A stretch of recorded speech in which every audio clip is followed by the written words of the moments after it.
You might think that you're pretty good at your job, but would you consider yourself to be an untouchable? I think no one is untouchable, right?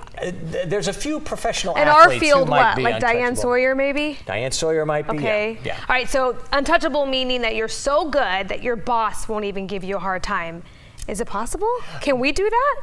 It's possible. Oh. We're not there yet, but Okay. Jeff's going to tell us how. So We're not there yet. You just said. we're taking No. notes, Jeff. Step one. Okay, go. Step one is to listen to the professionals. These investors with the hit show Shark Tank, they're known for their killer instincts, especially when it comes to hiring the right people and investing in a business. A lot of businesses out there pitching to these people. Now, they give us some insight as employees, how we can set ourselves apart from the rest.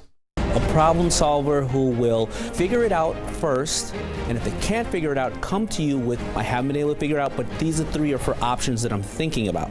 It's wonderful if you have an employee who's willing to fail. You know what that brings? It brings confidence to the table. They're willing to fail, and then they discover new things. That's Barbara Corcoran. She also has some advice for bosses, saying the smartest move they could ever do is to hire their opposite. She says if you know what your given talents are, look for the person who's got the other stuff. You don't need 2 of you. And she says, quote, a great employee in my book has pride of ownership. Even though they don't own anything, they take great pride that they're part of that business. You can't put a value of that in an employee. And then Damon John, who you just heard from, very successful business owner, says he values the employees who know they are dispensable, have energy, and are very good at communicating and working with others. And guys, he also points to the advice that his mom gave him when he was very young. And she said, quote, you don't get rich off your day job, you get rich off of your homework.